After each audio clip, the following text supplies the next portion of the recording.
بونجور، اليوم حابة أعمل أنا وياكم أبل صوص بطريقة سهلة كتير، بس منعوز تفاح.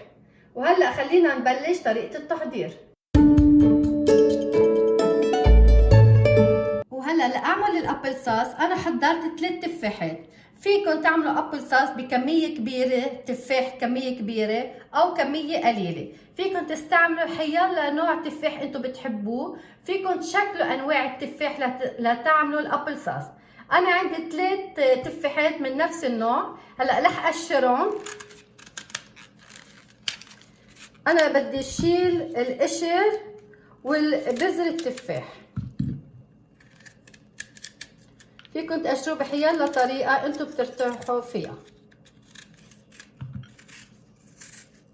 هلا بس قشر التفاح بدي اقطع التفاح. هو اذا بنقطع التفاح قطع صغار بيكون اسهل لحتى ينطبخوا باسرع على النار.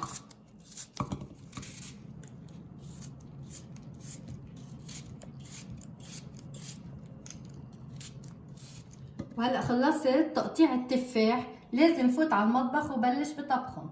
لهالكمية التفاح اللي عندي اياها بدي طنجرة حجم وسط. هلا اول شي بحط شوية مي بس لغطي كعبة طنجرة حتى لي ما يلزق التفاح بالطنجرة ويحترق.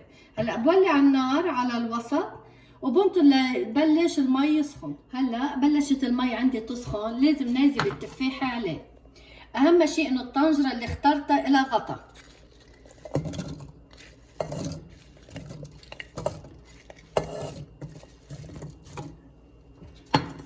هذا التفاح بحبه شوي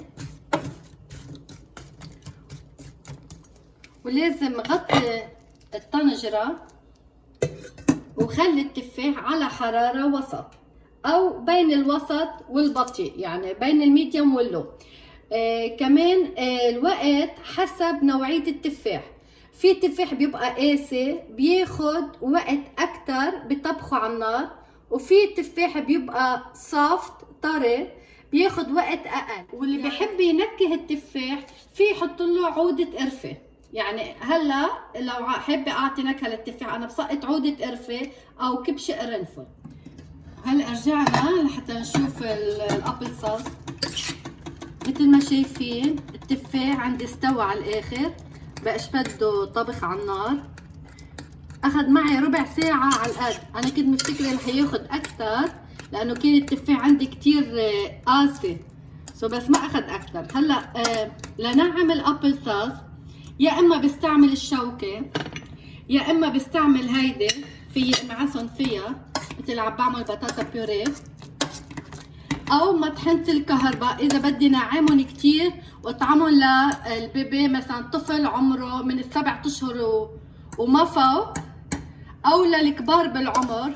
وبما انه عندي انا التفاح كمية قليلة كتير اخترت اعملهم بالشوكة، اهرسهم بالشوكة لانه مش محرزين لحطهم بمطحنة الكهرباء.